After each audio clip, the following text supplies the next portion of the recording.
Tomorrow, the Hornet off of South Broadway will be closing its doors after nearly 30 years. The restaurant will be open until 4 p.m. And in a Facebook post announcing that closure, the restaurant's owners didn't give a reason why, but our partners at the Denver Post reported this spring an investment group bought the property. The Hornet space was listed for lease in July. It's one of the first places I actually went with my first co-workers in Denver almost a decade ago. Like, the best memories there. That is just so sad. So nostalgic, and we're seeing so many businesses closed along South Broadway, especially here in Denver. And the RiNo Art District says it's working to fill empty storefronts there as rent costs continue to rise in the area. Leaders are hoping that a new pop-up program can help solve the issue while boosting local artists. Yeah, Denver 7's Maggie Bryan is joining us live in RiNo. And Maggie, you had a chance to talk to a couple of artists who say that getting the chance to take over some of the empty space could really help them out. You're in part of a town where a lot of people are familiar, probably seeing the same vacancy signs that you are.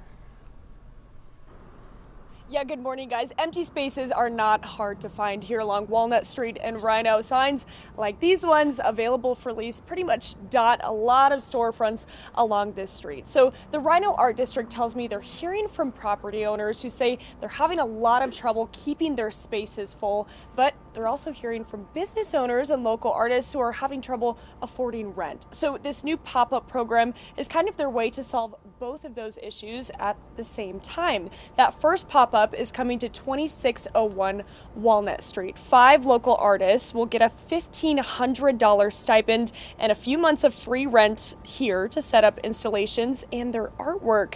The Art District says the area has a retail vacancy rate of about 9%. Compare that to about 4% for all of Denver. Now, I spoke with a few of the artists chosen for this round of pop-ups. They tell me just having space to do their work is huge.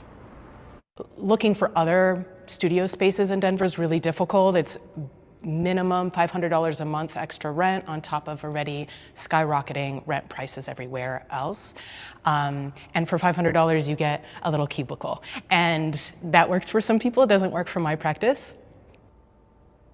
Now, this pop-up will have studio hours every Friday from 4 to 8 p.m. and Sundays from 12 to 3 p.m. They're also hosting an artist talk on August 22nd where you can stop by and come talk to these artists about their work. And I also spoke with the RiNo Art District about how they're planning to expand this program. They tell me they're hoping to have 3 or more pop-ups yet this year. They tell me they're already planning their second one near 33rd and Walnut, about 6 blocks down the street here. So we'll be looking forward to that. Live in RiNo, I'm Maggie Bryan, Denver 7.